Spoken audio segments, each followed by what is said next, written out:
వెంకటేశాయ.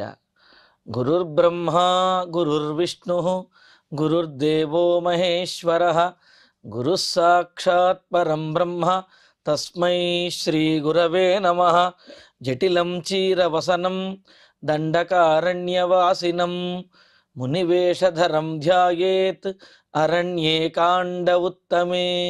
శ్రీరామచంద్ర పరబ్రహ్మణే నమః. అథ శ్రీమద్ రామాయణే ఆదికావ్యే అరణ్యకాండే సప్తవింశः సర్గः. కరంతు రామాభిముఖం ప్రయాంతం వాహినీపతిః రాక్షసస్త్రిశిరా నామ సన్నిపత్యేదమబ్రవీత్. 27వ సర్గలో త్రిశిరసుని యొక్క వధ గురించి, త్రిశిరసునికి రాముడికి జరిగినటువంటి యుద్ధం గురించి తెలియజేస్తున్నారు. కరుడు 14,000 మంది సైన్యంతో, రాక్షస సైన్యంతో, మహావీరులతోటి 14 మంది తనకు సంబంధించినటువంటి వారితోటి, అలాగే 12 మంది మంత్రులతోటి, మరి దూషణుడేమో 4 ప్రత్యేకమైనటువంటి మంత్రులతోటి, వీళ్ళందరితో 14,000 మంది సైన్యంతో రాముడి మీదకి యుద్ధానికి వస్తే రాముని యొక్క బాణ పరంపరలకు వారందరూ కూడా హతులైపోయారు. 14,000 మంది కూడా హతులైపోయారు.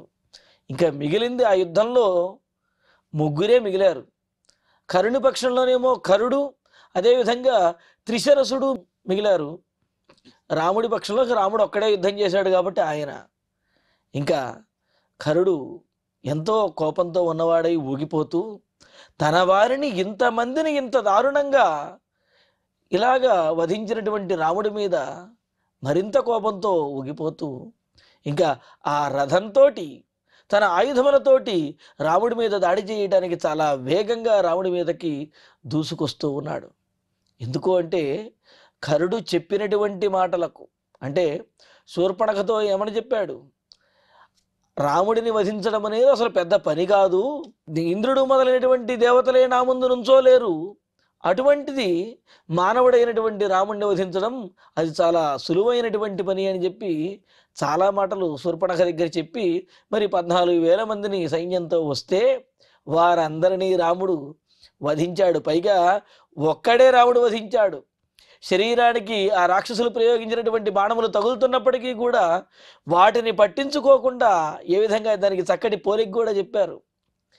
బాగా మదించినటువంటి ధైర్యంతో ఉన్నటువంటి వృషభము తన మీద పడుతున్నటువంటి వర్షములకు భయపడకుండా, అంటే ఏమిటి, కేవలం కన్నులు మాత్రమే అప్పుడప్పుడు మూస్తూ ఆ వర్షంలోనే గంభీరంగా ఏ విధంగా నుంచుని ఆ వర్షాన్ని ఆస్వాదిస్తూ ఉంటుందో అలాగే రాక్షసులు ప్రయోగించేటటువంటి బాణములు వర్షములాగా రాముడి మీద పడుతున్నప్పటికీ ఏమాత్రము విరవకుండా భయపడకుండా అందరికీ ధీటుగా సమాధానం చెప్పి అందరిని ఎవరిని ఏ విధంగా వధించాలో ఆ విధంగా అందరినీ కూడా వధించేటప్పటికీ కరుడికి తట్టుకోలేనంత కోపం వచ్చింది. ఇంకా రాముడి మీద దాడి చెయ్యాలి అని చెప్పి రాముడి మీదకి వస్తూ ఉంటే ఇంతలో కరుడి సైన్యంలో మిగిలినటువంటి వాడు ఒకడు త్రిశిరసుడు. 3 తలకాయలు కలిగినటువంటి వాడు, 3 శిరస్సులు కలిగినటువంటి వాడు. అతడు కరుని దగ్గరికి వచ్చి కరుణ్ణి ఆపి, వాహినీపతి త్రిశిరానామా, దూషణుడితో పాటు వచ్చినటువంటి 4 సేనానాయకులలో ఒకరు త్రిశిరసుడు. ఆ సేనానాయకుడైనటువంటి త్రిశిరసుడు కరుణ దగ్గరికి వచ్చి, రాక్షస రామాభిముఖం ప్రయాంతం ఖరం, రామునికి ఎదురు వెళుతూ రాముడిని వధించడానికి వెళుతున్నటువంటి కరుడితోటి కరుని సమీపించి దగ్గరికి వెళ్ళి ఇదమబ్రవీత్, ఈ విధంగా మాట్లాడుతున్నాడు. ఏమని అంటే, మాం నియోజయ విక్రాంత సన్నివర్తస్వ సాహసాత్ పశ్య రామం మహాబాహుం సంయుగే వినిపాతితం. మహారాజా, ఖర, విక్రాంత అంటే గొప్ప పరాక్రమం కలిగినటువంటి స్వామి, ఖర వీరుడా, మాం నియోజయ, నీ సేవకుడిని సేనానాయకుడిని అయినటువంటి నేను ఉండగా నువ్వు ముందుకు యుద్ధానికి వెళ్ళడం ఏమిటి, నన్ను నియోగించు, నేనే రాముడిని ఎదుర్కొంటాను అని అంటున్నాడు. సాహసాత్ సన్నివర్తస్వ, ఇలాగ నేను ఉండగా, సేవకుడైన నేను ఉండగా నీవు ఇంత కష్టపడవలసిన అవసరము, ఇలా సాహసం చేయవలసినటువంటి అవసరము లేనే లేదు. నన్ను నియోగించు, నన్ను ఆజ్ఞాపించు, నేను వెళ్ళి రాముడి మీద యుద్ధం చేసి గెలుస్తాను అంటూ సంయుగే మహాబాహుం రామం, యుద్ధంలో గొప్ప పరాక్రమం కలిగినటువంటి రాముడిని మయా వినిపాతితం పశ్య, నా చేత రాముడు పడగొట్టబడినటువంటి వాడిగా నీవు రాముడిని చూస్తావు. చూడండి ఎలా అంటున్నాడు. అయితే ఇక్కడ త్రిశిరసుడికి కొంత జ్ఞానోదయం కలిగిందనే చెప్పచ్చు. ఏమిటి, మిగతా వాళ్ళందరూ కూడా రాముడిని మేము వధించేస్తాము, రాముడిని కొట్టేస్తాము, చంపేస్తామని ఇలా మాట్లాడారు. ఇక్కడ త్రిశిరసుడు మాత్రం ఏమంటున్నాడు, మహాబాహుం, గొప్ప బలం కలిగినటువంటి వాడు రాముడు. ఆ మాట వాస్తవమే. అయినప్పటికీ నేను కూడా బలంలో తక్కువ వాడినేం కాదు. కావున నా చేత పడగొట్టబడినట్లుగా, అంటే నేను రాముడిని పడగొడతాను, అప్పుడు ఆ రాముడిని నువ్వు చూద్దుగానివి అని చెప్పి కరుణితోటి త్రిశిరసుడు అంటూ కరుణ్ణి ఆపి తాను యుద్ధానికి వెళ్ళడానికి సిద్ధపడుతూ ఉన్నాడు.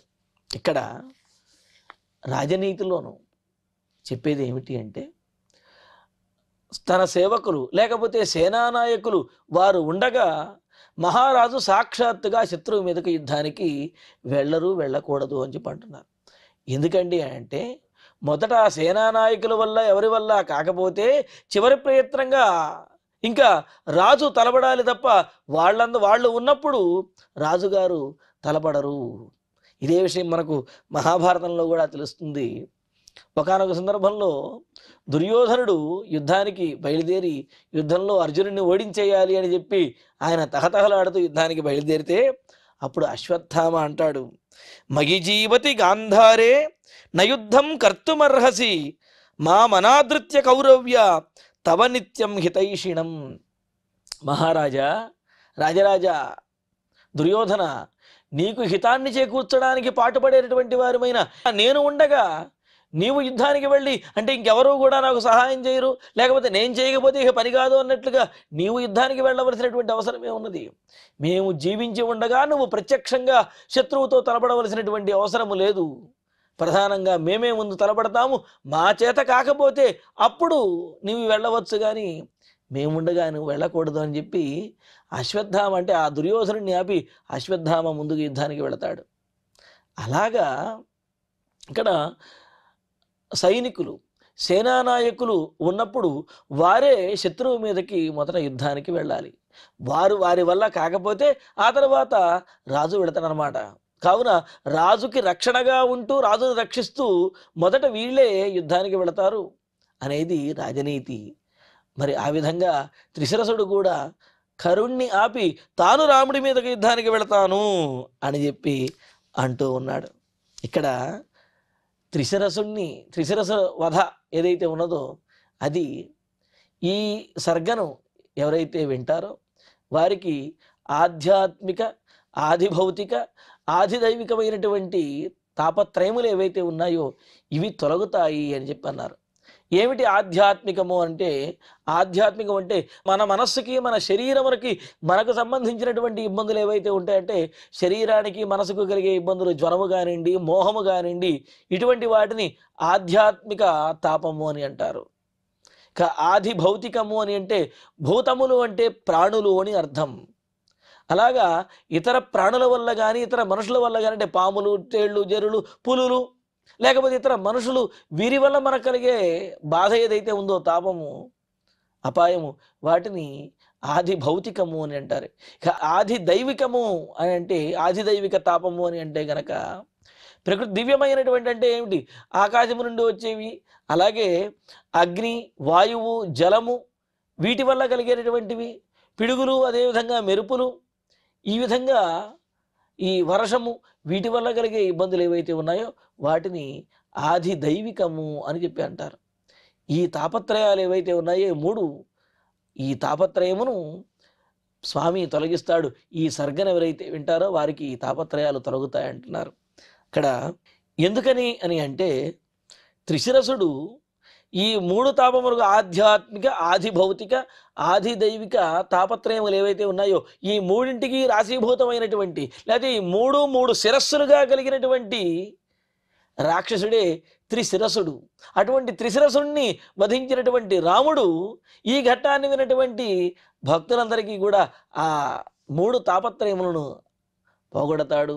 తద్వారా వారికి చక్కటి మనశ్శాంతి, ప్రశాంతత ఏర్పడుతుంది అని అంటున్నారు. మరి ఈ తాపత్రయాలు పోగొట్టగలిగేవాడు పరమాత్మ. ఆ పరమాత్మే రామచంద్రమూర్తి అనేది ఈ సర్గలో మనకు తెలుస్తున్నదన్నమాట. ఇంకా త్రిశిరసుడు రాముడి మీద యుద్ధం చేయడానికి త్వరపడుతూ కరుడిని ఆపి, మహారాజా నేను యుద్ధానికి వెళతాను, మీరు చూడండి, నేను రాముడిని పడగొడతాను అని ముందుకు వెళుతూ ఇంకా అంటున్నాడు, ప్రతిజానామి తే సత్యం ఆయుధం చాహమాలభే యథా రామం వధిష్యామి వధార్హం సర్వరక్షసాం. మహారాజా నేను ప్రతిజ్ఞ చేస్తున్నాను. ఏమిటది? అహం తే సత్యం ప్రతిజానామి.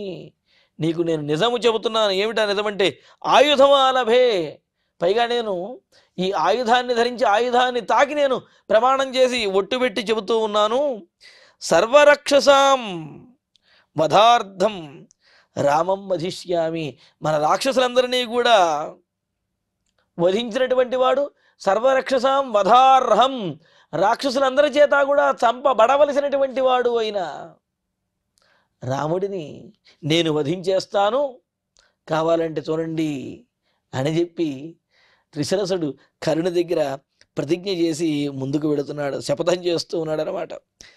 అంటూ ఇంకో మాట అంటున్నాడు, ఇంతమంది 14,000 మంది చేయలేనటువంటి పని నువ్వు మాత్రం ఏం చేస్తావయ్యా? దూషణుడు, అదేవిధంగా మిగతా 12 మంది సేనానాయకులు, మిగతా వారందరూ వీళ్ళందరూ చేయలేని పని నువ్వు ఒక్కడే ఎలా చేస్తావు అని అంటున్నారేమో. పోనీ అలా కూడా ఆలోచిద్దాం అంటూ, అహం వాస్య రణే మృత్యు ఏష వా సమరే మమ వినివృత్య రణోత్సాహాత్ ముహూర్తం ప్రాశ్నికో భవ. మహారాజా ఖరా రణే అహం అస్య మృత్యువా.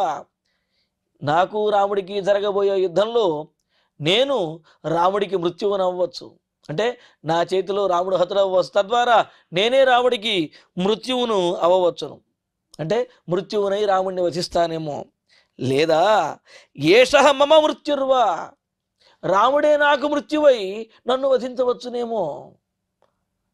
త్రిశిరసుడు అంటున్నాడు, కావున రాముడికైనా తాను మృత్యువునే వధిస్తాను అని, రాముడైనా తనను వధించేస్తాడు, ఈ రెండిట్లో ఏదో ఒకటి జరుగుతుంది అనే విషయాన్ని చెబుతూ, మరి ఈ విషయాన్ని రాముడు బలవంతుడా లేకపోతే నేను బలవంతుడా, ఎవరు గెలుస్తారనే విషయాన్ని ప్రాశ్నికోభవ, నువ్వు ఆలోచిస్తూ యుద్ధాన్ని చూస్తూ ఉండు అని చెప్పి అంటూ ఏమంటున్నాడు, రణోత్సాహాత్ వినివృత్య.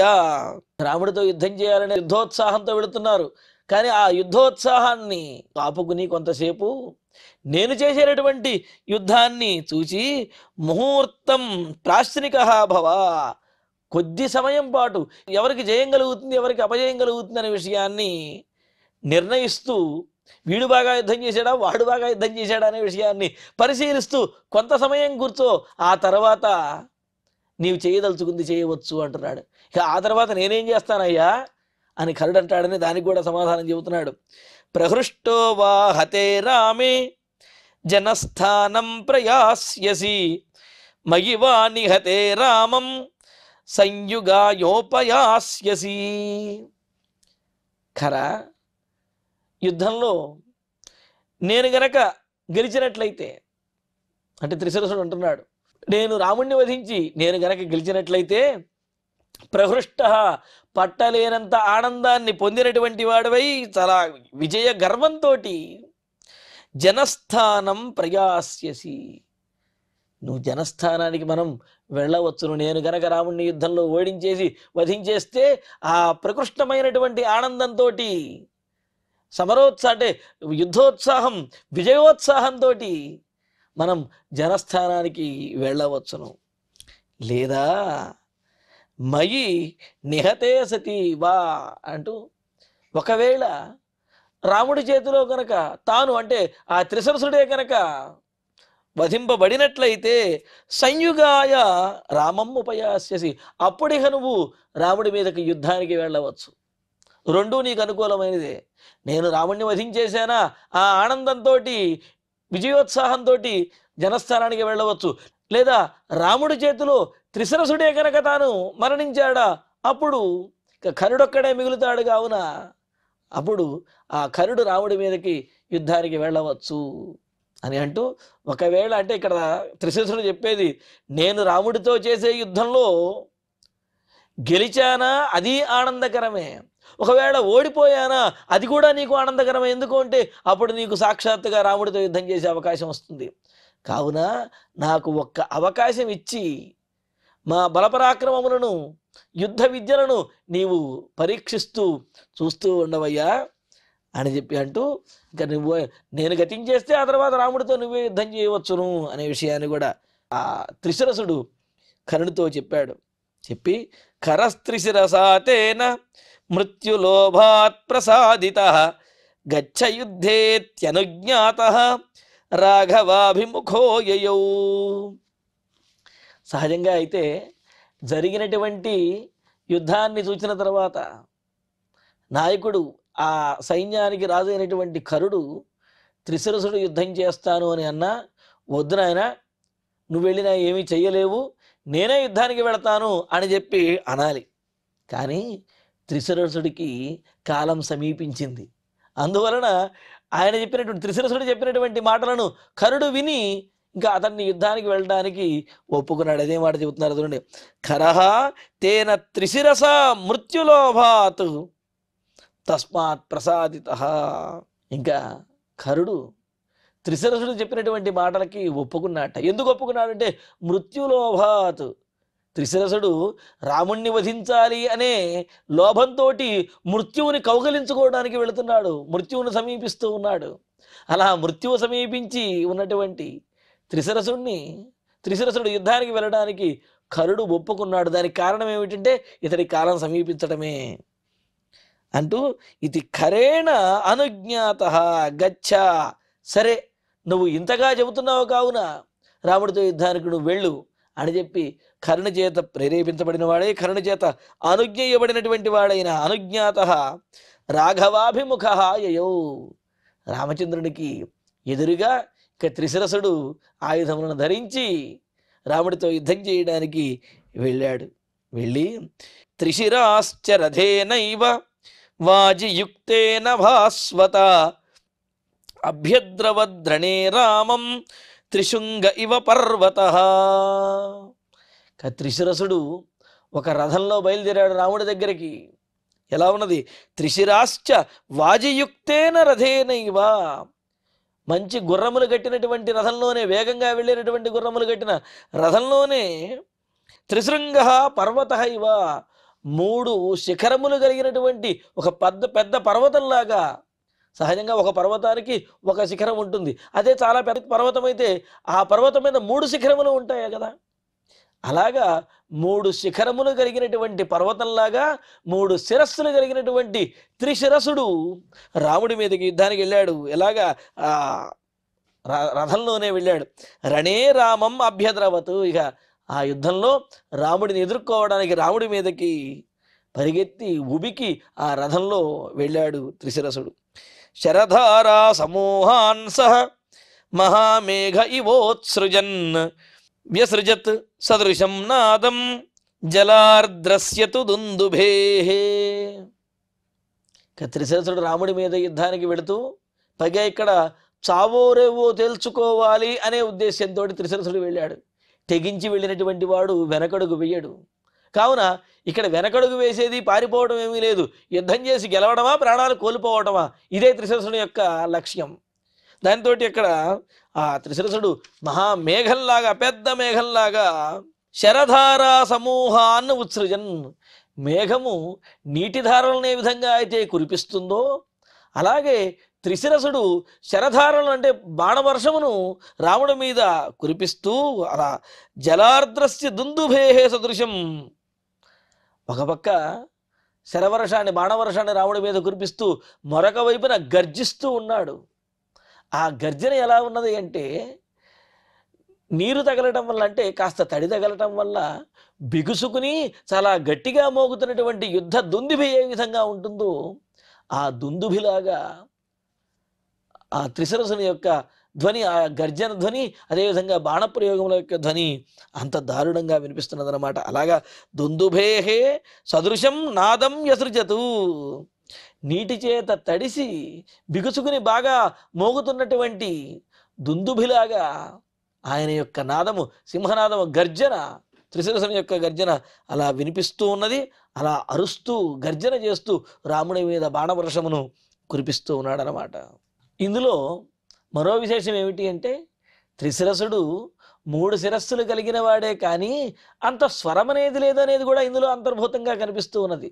అంటే తడిసినటువంటిది కొన్ని సందర్భాల్లో బిగుసుకుని బాగా గట్టిగా మోగుతుంది, తడిసినటువంటిది కొన్ని సందర్భాల్లో తోలులాగా అయిపోయి ఎంత గట్టిగా కొట్టినప్పటికీ మోదినప్పటికీ మోతే రాదు కదా.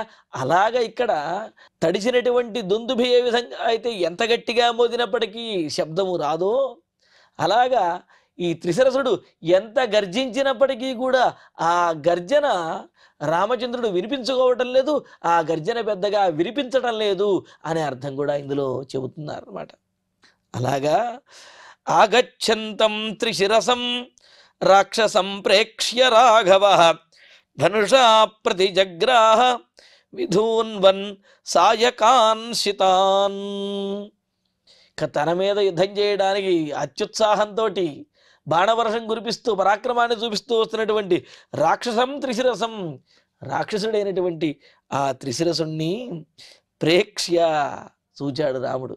14,000 మంది ఒకేసారి వస్తేనే, వారిలో కొంతమంది అత్యుత్సాహంతో మరింతకు ముందుకు వస్తేనే, అందరూ అన్ని వైపుల నుంచి ఒకేసారి దాడి చేస్తేనే ఏమాత్రము భయపడనటువంటి రాముడు ఒక్కడు త్రిశిరసుడు వస్తే భయపడతాడా?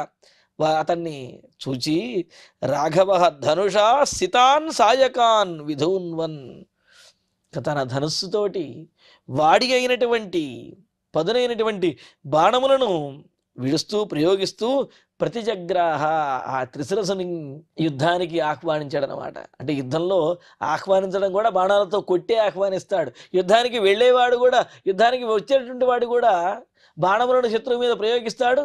అలాగే రాముడు కూడా తన మీద బాణాలు ప్రయోగిస్తున్నటువంటి ఆ త్రిశిరసుని బాణములతో కొడుతూ యుద్ధానికి పిలుస్తున్నట్లుగా యుద్ధానికి అంగీకరించాడనమాట. ఇంకా తర్వాత ససంప్రహారస్తుములః రామస్త్రిశిరసోర్మహాన్ బభూవాతీవ బలినః సింహకుంజరయోరివా.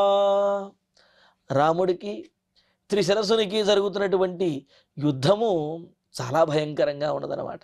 ఇక్కడ ద్వంద్వయుద్ధము అని చెప్పి అనవచ్చు. ద్వంద్వయుద్ధము అంటే సహజంగా ఇద్దరు పరస్పరం తలబడి కనుక పోరాడితే ద్వంద్వయుద్ధం అవుతుంది. అయితే ఇంతకుముందు కరుణి యొక్క సైన్యము రాముడికి జరిగినటువంటి సైన్యాన్ని ద్వంద్వయుద్ధం అంటానికి వీళ్ళు అదేదో దొమ్మి లాంటిది. రాముడు ఒక్కడే ఉంటే వాళ్ళు 14,000 మంది అన్ని వైపుల నుంచి చుట్టుముట్టి వాళ్ళు రాముడిని వధించడానికి దాడి చేసి ప్రయత్నించారు.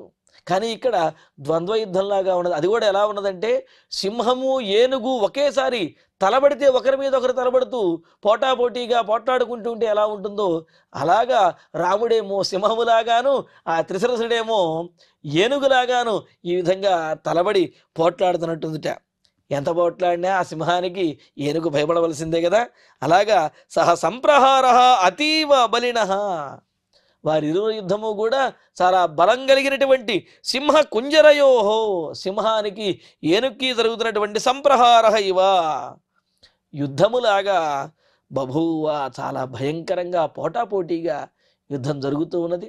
మరి ఆ యుద్ధంలో రాముడు ఎటువంటి బాణములతోటి ఆ త్రిశిరసుని వధించాడు, ఆ తర్వాత కరుడు ఎలాగ రాముడి మీద దాడి చేశాడు, ఆ యుద్ధ విశేషములను తరువాతి ప్రవచనంలో తెలుసుకుందాము. ఇక ఇప్పుడు శ్లోకాలను పారాయణ చేసుకుందాము. ఖరంతు రామాభిముఖం ప్రయాంతం వాహినీపతి రాక్షసస్త్రిశిరా నామ సన్నిపత్యేదమబ్రవీత్ మాం నియోజయ విక్రాంత సన్నివర్తస్వ సాహసాత్ పశ్య రామం మహాబాహుం సంయుగే వినిపాతితం ప్రతిజానామి తే సత్యం ఆయుధం చాహమాలభే యథా రామం వధిష్యామి వధార్హం సర్వరక్షసాం అహం వాస్య రణే మృత్యుః ఏష వా సమరే మమ వినివృత్య రణోత్సాహాత్ ముహూర్తం ప్రాత్స్నికో భవ ప్రహృష్టో వా హతే రామే జనస్థానం ప్రయాస్యసి మయి వా నిహతే రామం సంయుగాయోపయాస్యసి ఖరస్త్రిశిరసా తేన మృత్యులోభాత్ ప్రసాదితః గచ్చ యుధ్యేత్యనుజ్ఞాతః రాఘవాభిముఖో యయౌ త్రిశిరాశ్చ రథేనైవ వాజియుక్తేన భాస్వత అభ్యద్రవద్రణే రామం త్రిశృంగ ఇవ పర్వతః శరధారా సమూహాన్ సహ మహామేఘ ఇవోత్సృజన్ వ్యసృజత్ సదృశం నాదం జలార్ద్రస్యతు దుందుభేః ఆగచ్చంతం త్రిశిరసం రాక్షసం ప్రేక్ష్య రాఘవం ధనుషా ప్రతిజగ్రాహ విధూన్వన్ సాయకాన్ సితాన్ ససంప్రహారస్తుములః రామస్త్రిశిరసోర్మహాన్ బభూవాతీవ బలినః సింహకుంజరయోరివ. ఇత్యార్షే శ్రీమద్ రామాయణే ఆదికావ్యే అరణ్యకాండే సప్తవింశే సర్గే 10 శ్లోకాః. ఇక ఇప్పుడు క్షమాప్రార్థన మంగళాంతంగా ఈనాటి ప్రవచన పారాయణ కార్యక్రమాన్ని పరిపూర్ణం చేసుకుందాం. యదక్షరపదభ్రష్టం మాత్రాహీనంతు యద్భవేత్ తత్సర్వం క్షమ్యతాం దేవ నారాయణ నమోస్తుతే. కాయేన వాచా మనసేంద్రియైర్వా బుద్ధ్యాత్మనా వా ప్రకృతే స్వభావాత్ కరోమి యద్యత్ సకలం వరస్మై నారాయణాయేతి సమర్పయామి. శ్రియః కాంతాయ కళ్యాణ నిధయే నిధయేర్ధినాం శ్రీవేంకట నివాసాయ శ్రీనివాసాయ మంగళం.